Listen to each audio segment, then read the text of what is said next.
viewers, and welcome back to the Self-Made Auto channel. I've got this 2004 Dodge Ram. No, it's not. It's Dodge Caravan. How's that? Every time I say Dodge, I just want to say, "Hand me a Dodge Ram." But it's not. It's Dodge Caravan. And the fella brought it in for some sway bar links, and he wanted me to swap this little guy out, which we did. He brought us his own parts. So this is what he brought us.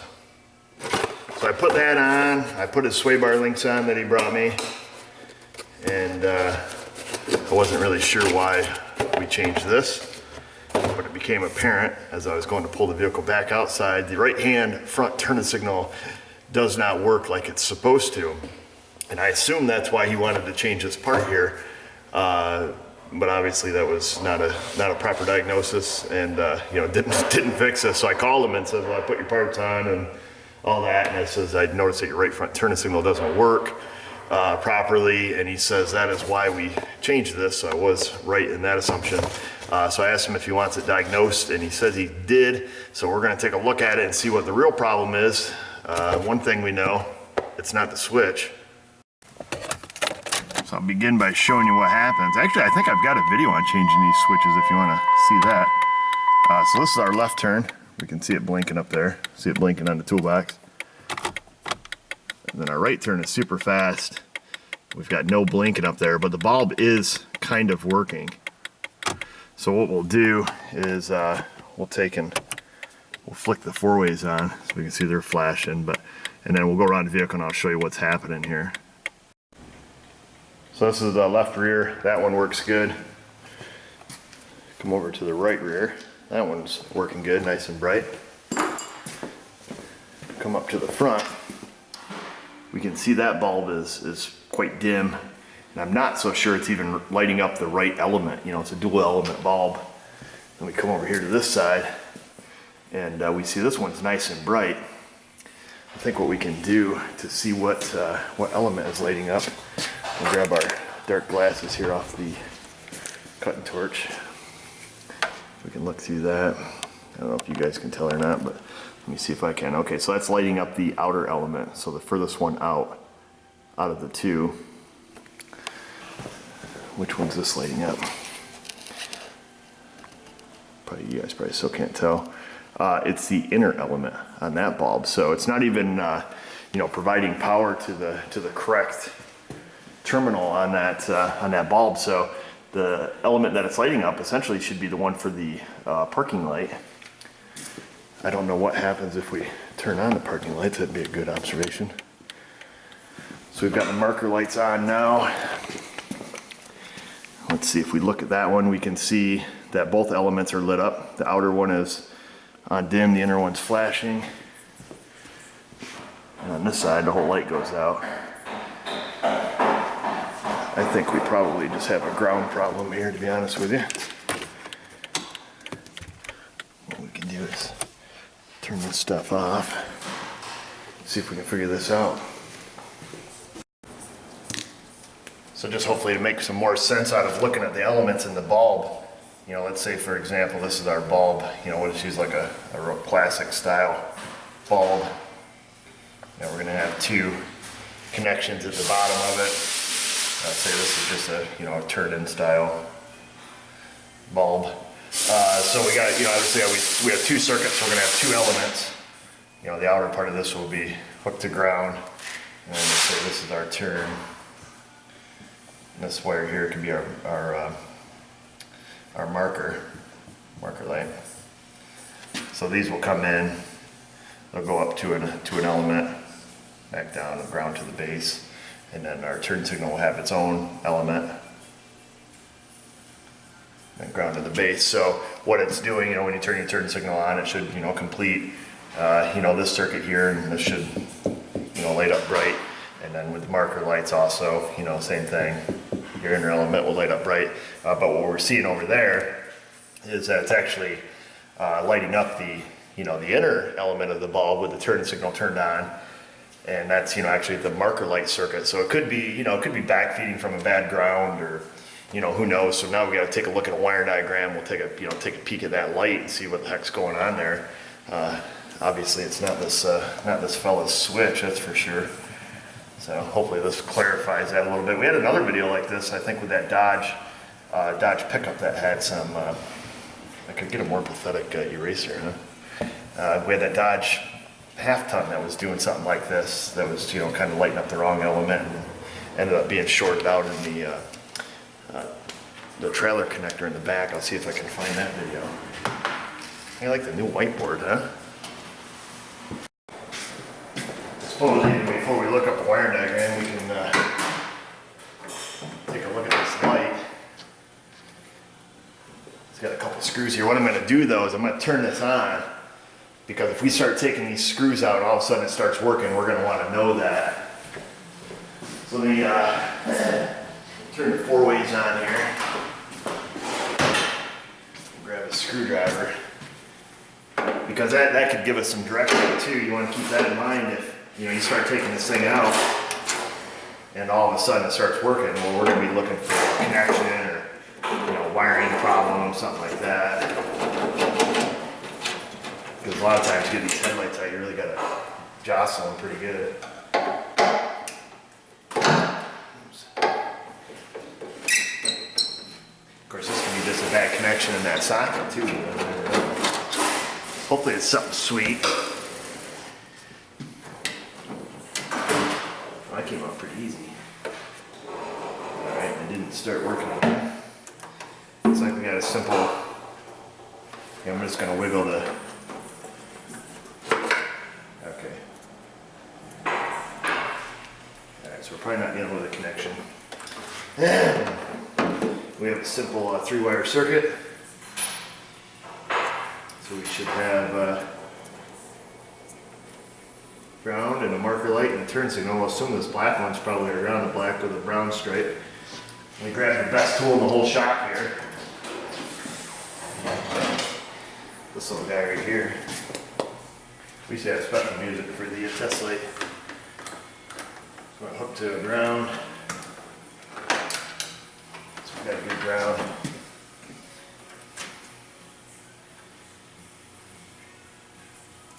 Yeah, I should probably get it back so I can be somewhat civilized about this. That's a little bit. We're going to take our back probe. See if we can figure out who's Sam and who's Henry here.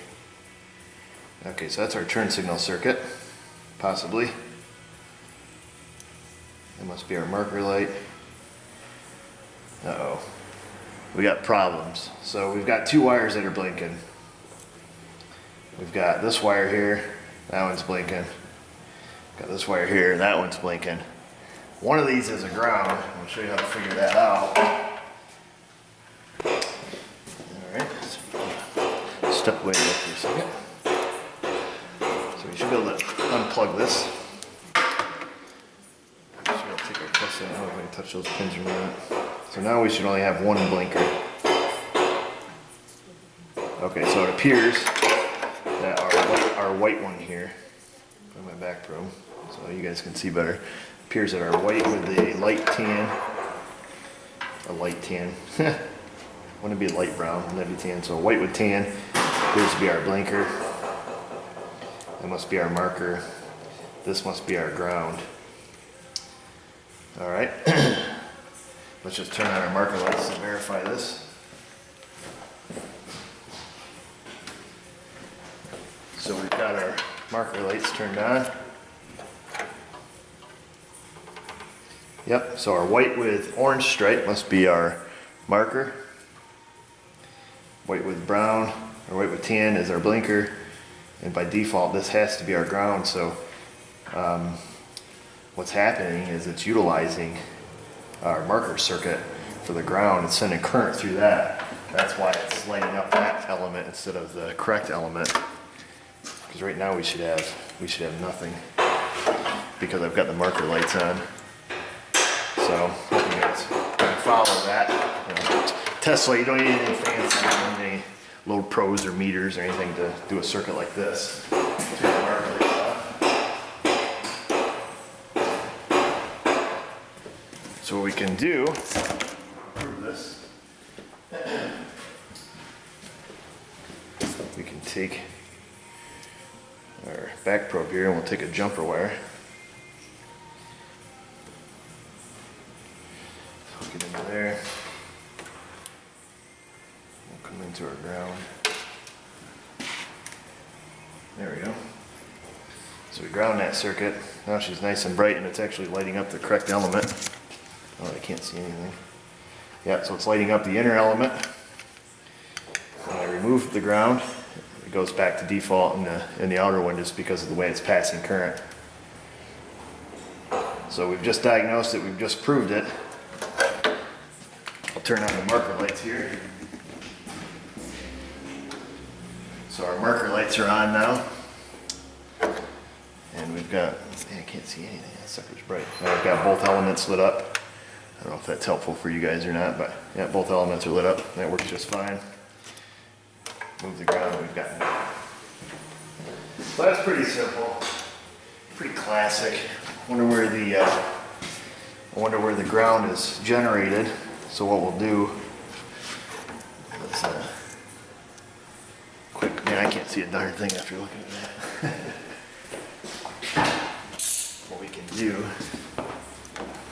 Looks like the ground for the headlight's the same color. It goes down around that way. Looks like it goes down, maybe disappears into that inner fender or something. Best thing to do at this point is to look at a wire diagram, because you get an older car like this, I see these are separate grounds, so they probably go down to a splice connection. You get an older car like this, sometimes you have to make a decision, you know. Do we, if there's nothing else on that ground circuit except this headlight, you know, and it goes to a power module or something like that, do you take the time to chase it out? Or you just snip it and make your own ground and move on with life? So I say we have to go look at a diagram to make that decision. Shut that up, we'll get on the computer. I went on Mitchell here and I looked this up, an exterior lamp diagram. Pop this up so you guys can see it. So here's our left front turn signal lamp, and here's our right front. And this goes down to ground 102 near left headlight. And it appears that it is on its own independent circuit, the left side and the right side. Realistically, if this is the only thing we're missing, it's probably broke between the right front headlight and the left front headlight. Obviously, somewhere we have lost our ground. Maybe at this connection, but the left side works fine. What else can we do? We can see what runs off ground 102. We can see what else that feeds. Oops. Probably the best thing to do. See if we can find ground 102 here. So that's ground 100, ground 101, ground 200. It's always on whatever diagram you're looking for. It's always the last one. Man, this thing doesn't work all the time here. That's ground 300. That's a big one. That's 201, 302. Did I already skip past it, or is it really on the last diagram? Oops, we went back. There's diagram 3. 303, because they seem to be kind of going up sequentially here.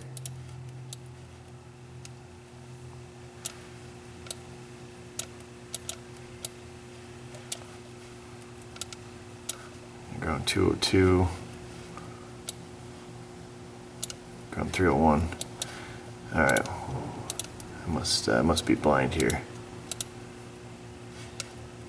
I don't even know what we're looking for now. My attention span's pretty short. Ground 100, 102. Is that what we said? Did I skip right past that? You guys let me skip right past that? Ground 102. Right front turn signal lamp. Fog lights, washer fluid level switch, high note horn, low note horn. Okay, so that's what all hooks to that little guy. What else here? Radiator fan relays. Yeah, he has no other complaint except that turn signal.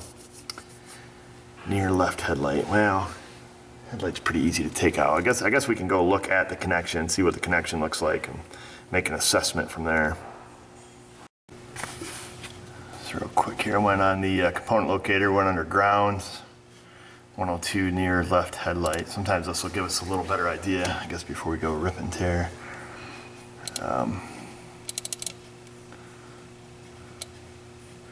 Headlight, so this is, okay, that's our headlight bucket.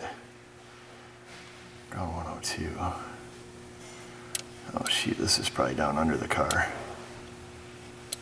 Fan relay. So somewhere it's right down towards the bottom. Man. Alright, well, I got it in the bay here with a small lift. I guess we can probably pick it up and have a peek, see if we can see this, see if it's all crusty. It's probably just like the Pacificas. You guys, anybody that's been following our channel that was at ground 103 on those, or 203 or something, that's always a pain. Losing turn signals and radios and wipers and all that business. Well, we're down underneath the van, so there's oil filter, radiator fan, engine mount. So we come over here, this is the left front corner, and I see a ground down here, right there on that stud, a bunch of wires. I assume that is our ground. Kind of looks like we're in the right area. I'll see if I can identify that wire color in the harness, and then we can check, see, do we lose it here, or have we lost it somewhere else. This lift is always a little bit of a pain in the neck to work on.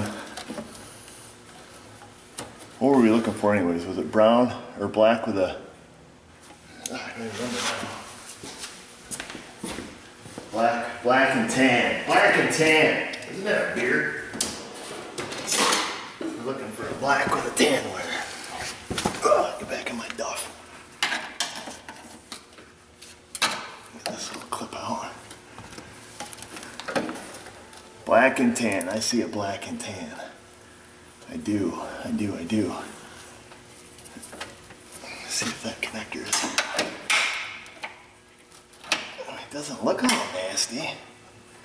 But you know how the green crusties are. If you catch those, you don't want to catch them. Well, I'll tell you what. I think one more Christmas tree connector up there above it. I can get that out. Man, I swear they should make lug nuts out of those things. Could never get those plastic things out.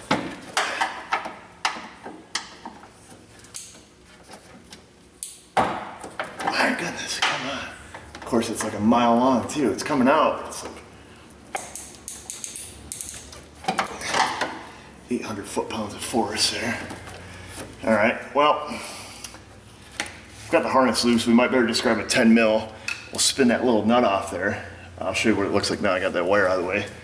And we'll take that off and have a look at it. It's more than likely our problem.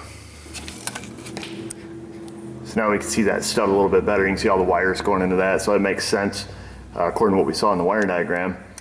I'm certain that we have good ground there on the stud. If we didn't, we would have lost everything, every one of those accessories, that we noticed that run off from that. So I think we've just probably lost one wire in there. Kind of a slow process here. Got a little ratchet wrench up in there. The nut was good and tight. Like I said, I didn't suspect that this connection was bad anyways. I just want to look at the individual wires in it.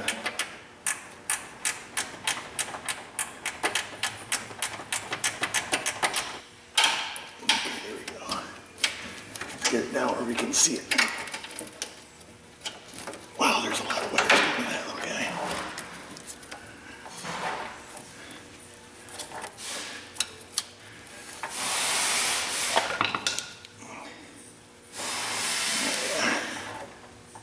I think I see our wire that we're after. Let's straighten this thing out.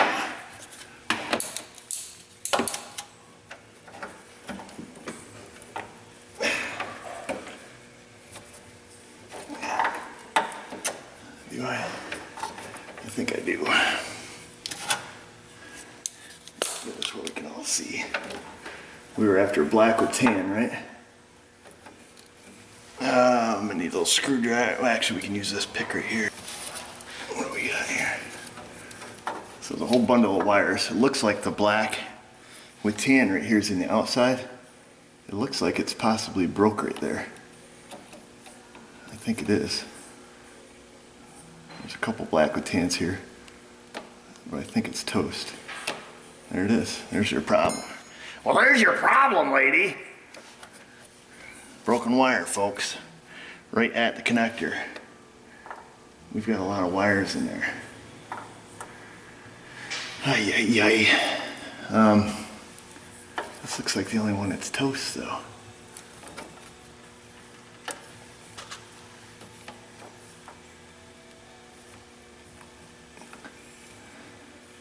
Yeah, the rest of them look pretty strong up in there, to be honest with you. Well,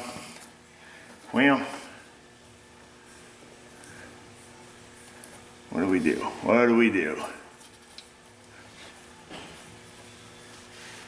First thing we do is proof of concept. Got our test light hooked to ground. Technically this should flash with our turn signals, because turn signal's on. So that proves it right there. That is the wire we are after. I'm gonna go turn that turn signals off.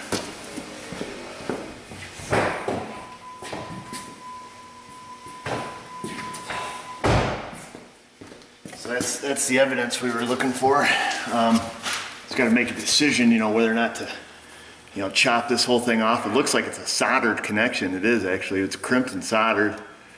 I guess it appears that we have only just the one wire that's broke from looking at it.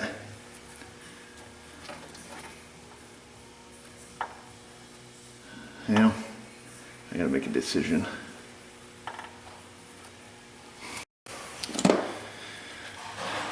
Well, I've gone ahead and made the executive decision. There's that old saying, pay me now or pay me later. I think we're probably better off paying me now instead of paying me again later, because you guys know darn well what's going to happen here. If we don't address all these problems right now, this guy's going to end up coming back. Look at that. So basically just by wiggling this, I've actually started breaking some of these off.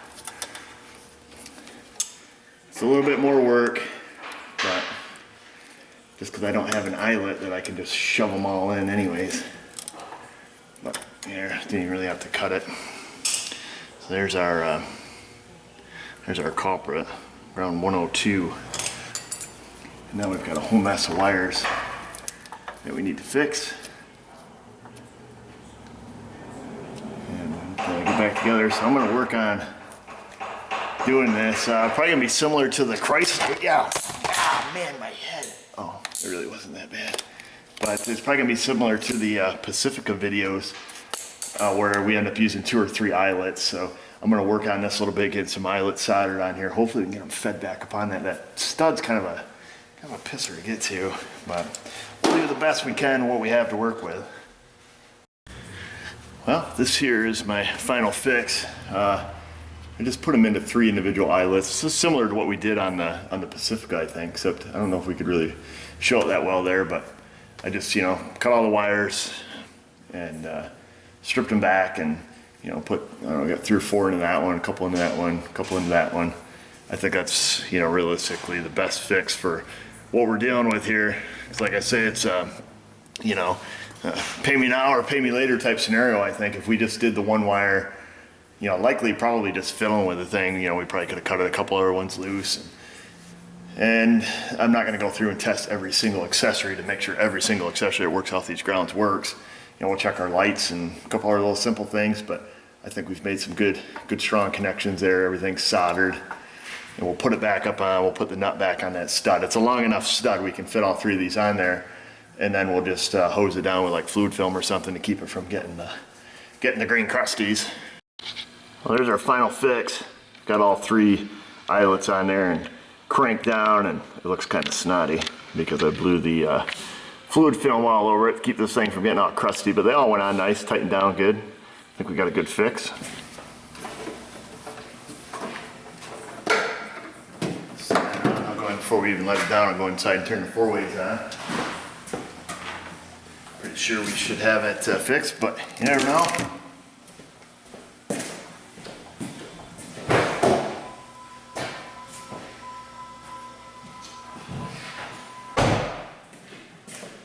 Got nice and bright light.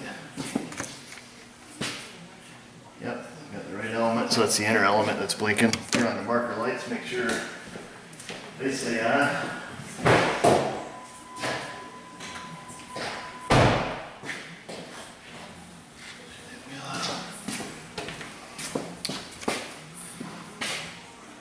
Looks like we got them all. Well, that was a pretty easy fix. At least you didn't have to buy some kind of, power module or anything like that. Well, I shouldn't say that. He did buy a turn signal switch. But that wasn't my diagnosis, so I don't feel bad about it.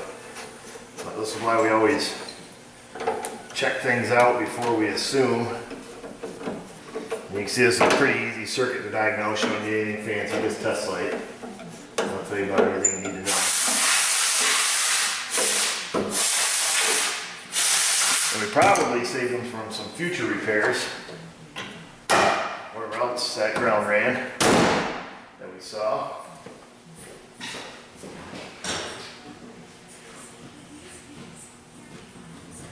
I don't even think his new headlight switch works when you go to high beam. Unbelievable. You see if you gotta have a key on it. Okay, you gotta have a key on it. Alright. Whew, I was gonna say. Alright. Shut down here. Well, that's that. Good job. Alright guys, that's it. Van's out of here, getting shipped down the road. We now have a known good turn signal switch. Didn't want his old one, so we'll throw that in the parts bin of known goods because you never know. They are kind of a temperamental switch. Like I said, I'll throw a link in the video or maybe down in the description or something with the switch job that I did. It's probably one of the shortest self-made auto videos out there.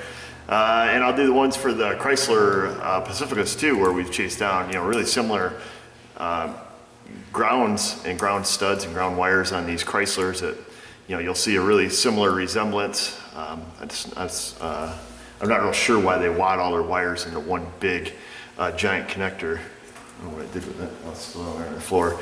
Why they did that instead of a couple different terminals, I don't know.